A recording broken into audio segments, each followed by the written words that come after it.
Assim os céus, a terra e todo o seu exército foram acabados. E havendo Deus acabado no dia 7º a obra que fizera, descansou no 7º dia de toda a sua obra que tinha feito, e abençoou Deus o dia 7º e o santificou, porque nele descansou de toda a sua obra que Deus criara e fizera. Estas são as origens dos céus e da terra, quando foram criados, no dia em que o Senhor Deus fez a terra e os céus, e toda a planta do campo que ainda não estava na terra, e toda a erva do campo que ainda não brotava, porque ainda o Senhor Deus não tinha feito chover sobre a terra, e não havia homem para lavrar a terra. Um vapor, porém, subia da terra e regava toda a face da terra. E formou o Senhor Deus o homem do pó da terra, e soprou em suas narinas o fôlego da vida, e o homem foi feito alma vivente. E plantou o Senhor Deus um jardim no Éden, do lado oriental, e pôs ali o homem que tinha formado. E o Senhor Deus fez brotar da terra toda a árvore agradável à vista, e boa para a comida, e a árvore da vida no meio do jardim, e a árvore do conhecimento do bem e do mal. E saía um rio do Éden para regar o jardim, e dali se dividia e se tornava em 4 braços. O nome do primeiro é Pison. Este é o que rodeia toda a terra de Havilá, onde há ouro. E o ouro dessa terra é bom. Ali há o bidélio e a pedra sardônica. E o nome do segundo rio é Gion. Este é o que rodeia toda a terra de Cush. E o nome do terceiro rio é Hidekel. Este é o que vai para o lado oriental da Assíria. E o quarto rio é o Eufrates. E tomou o Senhor Deus o homem, e o pôs no jardim do Éden para o lavrar e o guardar. E ordenou o Senhor Deus ao homem, dizendo: De toda a árvore do jardim comerás livremente, mas da árvore do conhecimento do bem e do mal, dela não comerás, porque no dia em que dela comeres, certamente morrerás. E disse o Senhor Deus: Não é bom que o homem esteja só. Far-lhe-ei uma ajudadora idônea para ele. Havendo, pois, o Senhor Deus formado da terra todo o animal do campo e toda a ave dos céus, os trouxe a Adão, para este ver como lhe chamaria. E tudo o que Adão chamou, a toda a alma vivente, isso foi o seu nome. E Adão pôs os nomes a todo o gado, e às aves dos céus, e a todo o animal do campo. Mas para o homem não se achava ajudadora idônea. Então o Senhor Deus fez cair um sono pesado sobre Adão, e este adormeceu, e tomou uma das suas costelas, e cerrou a carne em seu lugar. E da costela que o Senhor Deus tomou do homem, formou uma mulher, e trouxe-a a Adão. E disse Adão: Esta é agora osso dos meus ossos, e carne da minha carne. Esta será chamada mulher, porquanto do homem foi tomada. Portanto deixará o homem o seu pai e a sua mãe, e apegar-se-á a sua mulher, e serão ambos uma carne. E ambos estavam nus, o homem e a sua mulher, e não se envergonhavam. Certo? Então como tudo começou? Você sabe, tipo os primeiros momentos, o gênesis de tudo. Acho que todos nós já refletimos sobre isso. É uma pergunta que cativou a humanidade por séculos. Certo. E é exatamente isso que vamos explorar hoje. Estamos explorando uma das narrativas mais fundamentais sobre a criação. Sim. Temos um relato escrito muito interessante que apresenta uma visão muito específica de como tudo surgiu. O cosmos, nosso planeta, até mesmo nós. Exatamente. A humanidade. Está tudo lá. Nosso objetivo hoje é, navegar por essa sequência de eventos, sabe? Esses acontecimentos primordiais. Sim, e extrair as ideias centrais, o que estava tentando transmitir. E, para você, nosso ouvinte, envolver-se com essa perspectiva antiga pode oferecer uma janela realmente única sobre como as pessoas, ao longo da história, enfrentaram essas grandes questões sobre origens e nosso lugar em tudo isso. O que acho realmente fascinante sobre este texto é como ele apresenta esse surgimento estruturado. Quase passo a passo de tudo. Certo. Não começa com o caos. Começa com ordem, atos deliberados de criação. É uma realidade planejada. E o primeiro ponto importante é essa ideia de conclusão. Como uma sensação de finalização. Sim. O relato detalha 6 dias distintos de criação. Durante esses dias, os céus e a terra, e todo o seu vasto conjunto, chamado de host, foram trazidos à existência. Então vem o sétimo dia. Sim, um momento crucial.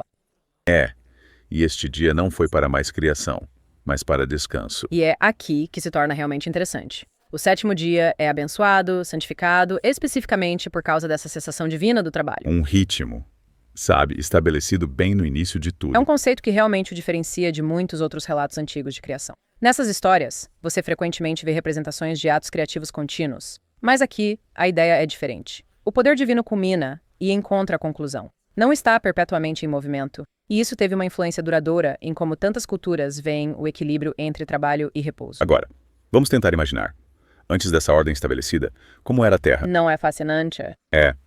Nossa fonte pinta um quadro de um mundo tão diferente do que conhecemos. Quase irreconhecível.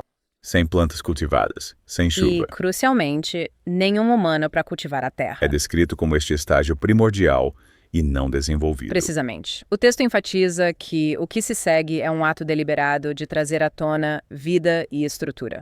O que mais se destaca para você sobre este estado inicial? Sabe, fiquei realmente intrigado pelo fato de que, mesmo antes de mencionar a chuva, há essa descrição de um vapor, subindo da terra, regando o solo. É como uma dica de um sistema pré-existente, mesmo nesses estágios iniciais. Uma capacidade fundamental para a nutrição, mesmo antes da chuva que conhecemos. Essa é uma observação muito perspicaz. A inclusão desse detalhe, mesmo antes da menção explícita da chuva, pode sugerir uma compreensão dos ciclos naturais, talvez numa forma primordial. Sim, não é um vazio completamente vazio antes da criação. Certo. Há esse potencial latente, quase como um design prévio. Talvez. Ou talvez reflita um entendimento dos processos naturais básicos sobre os quais o Criador então construiu. O que você acha? Realmente faz você pensar sobre as suposições subjacentes desta narrativa antiga. Sim, faz. E então, o texto muda seu foco para a criação do primeiro humano, Adão. Descreve Deus formando-o do pó da terra e depois soprando o sopro de vida em suas narinas. É uma imagem tão poderosa, não é? É transformar matéria inerte em um ser vivo com um único sopro divino. O pó da terra também. Isso é significativo. Isso destaca essa conexão profunda entre a humanidade e o mundo físico. Inícios humildes. E o sopro da vida não se trata apenas de respiração física. Muitas vezes é interpretado como a infusão de uma essência divina. A alma. Sim, a própria coisa que distingue um ser vivo com alma da matéria inanimada nessa narrativa. Realmente fala do status único da humanidade dentro da ordem criada. Mas onde se encontra este ser recém-criado? O Jardim do Éden. Não era apenas um lugar qualquer, certo? Era um jardim plantado deliberadamente situado no leste. Um cenário perfeito. Exatamente. Isso faz você pensar naquelas outras histórias antigas sobre um paraíso oriental. O detalhe sobre o jardim estar no Oriente certamente despertou muitas interpretações ao longo dos séculos, frequentemente ligado a essas noções de paraíso e começos que encontramos em culturas diversas. Quais aspectos do jardim se destacam para você? Definitivamente as árvores. E não são quaisquer árvores. Elas são descritas como agradáveis à vista e boas para alimento. Abundante. E então, bem no centro, temos a árvore da vida e a árvore do conhecimento do bem e do mal. Essa localização central parece tão deliberada, não é? Absolutamente. Sugere um significado além do mero sustento ou beleza. Certo. A árvore da vida implica imortalidade. Enquanto a árvore do conhecimento introduz o conceito de consciência moral, certo e errado. O fato de estarem ambos lá juntos cria uma dinâmica fascinante. Faz, sim. Uma tensão dentro deste espaço aparentemente perfeito. Então, há o sistema hídrico. Um rio que flui de Éden, ramificando-se em 4 rios distintos. O Paizum, o Geon, o Hiddekel e o Eufrates. O texto até nos dá marcadores geográficos para os 2 primeiros, mencionando que o Pizum circundava Havilá, uma terra conhecida por seu ouro, bedélium e ônix. Incrível. E o Geom circulou Cush. É como se eles estivessem tentando ancorar esse lugar mítico em uma geografia um tanto familiar. Isso mesmo. Embora as localizações exatas do Pismangium sejam debatidas, a menção de regiões como Havilá e Cush conecta essa narrativa a uma compreensão geográfica mais ampla do Antigo Oriente Próximo. E o Hiddekel, que é o Tigre, e o Eufrates, são ainda mais facilmente identificáveis. Faz a história parecer mais realista. Parece sim. Menos como um mito puramente abstrato, e mais como um réu enraizado em uma compreensão específica do mundo. É como se eles quisessem situar essa história de origem em uma paisagem real, sabe? Mesmo que algumas das localizações sejam difíceis de identificar Esse é um hoje. ponto válido. Também pode ser uma forma de enfatizar a abundância e riqueza deste estado edênico original. Uma terra literalmente transbordando de recursos preciosos. Certo, então temos o primeiro humano neste jardim idílico. Mas o papel dele não é apenas relaxar e aproveitar, certo? Ele foi instruído a cultivá-lo e protegê-lo. Uma instrução fundamental. Estabelece esta ideia de responsabilidade e administração logo desde o início. É uma relação proativa. Exatamente. Não apenas desfrute passivo, mas envolvimento ativo e cuidado com o meio ambiente. E então vem essa instrução significativa, um limite divino. O primeiro humano pode comer de qualquer árvore no jardim, exceto da árvore do conhecimento do bem e do mal. Fruto proibido. E a consequência pela desobediência é bem clara, certo? Morte. No dia em que dele comeres, certamente morrerás. Define o cenário para muito do que acontece mais tarde na narrativa. Introduz escolha, livre-arbítrio e as potenciais consequências. Sim, definitivamente cria uma tensão neste paraíso aparentemente perfeito. E então, há este momento interessante em que a voz divina diz: não é bom que o homem esteja sozinho. Um reconhecimento profundo. E a intenção é declarada para criar uma ajudante adequada para ele. Ajudante adequado. Essa frase é carregada, Realmente é. Implica um parceiro.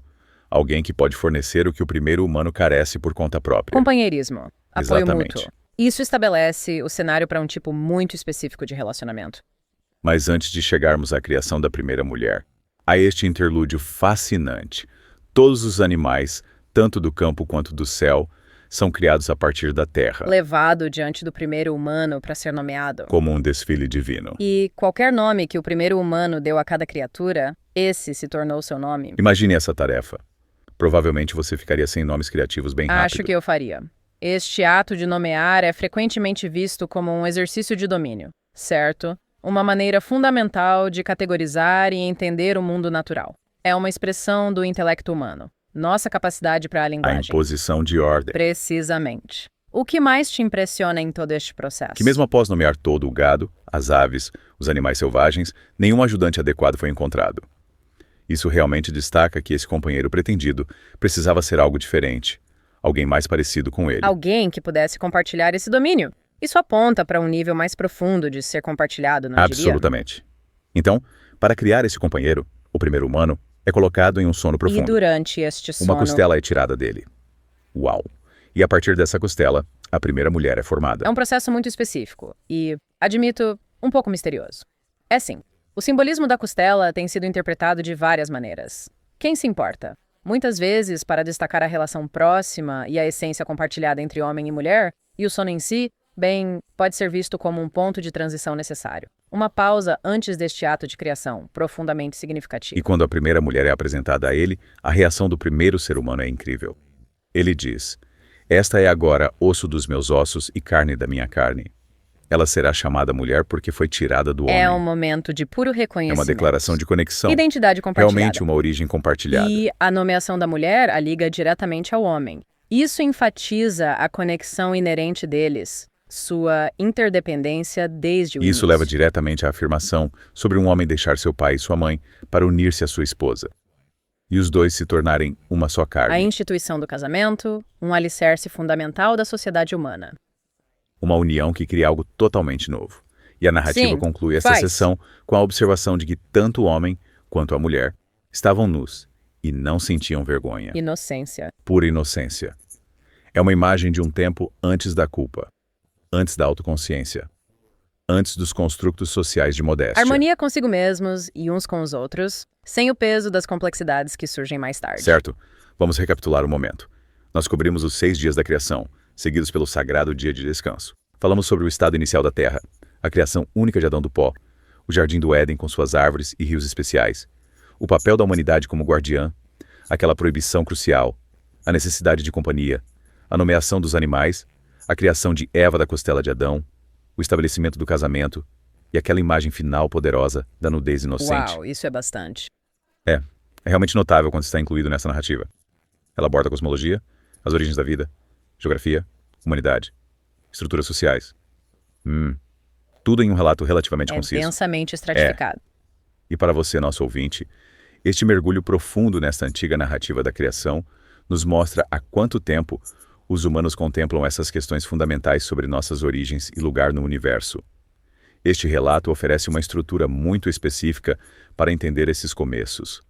uma estrutura que moldou inúmeras culturas e crenças ao longo da história. É uma história fundamental. Então aqui está algo para se pensar, enquanto você reflete sobre este relato antigo. Quais aspectos ressoam mais com seu próprio entendimento do mundo e seu lugar nele? Como você se relaciona com isso? E como esse conceito de uma criação divinamente orquestrada, passo a passo, culminando em um dia de descanso, influencia sua própria perspectiva sobre trabalho e vida?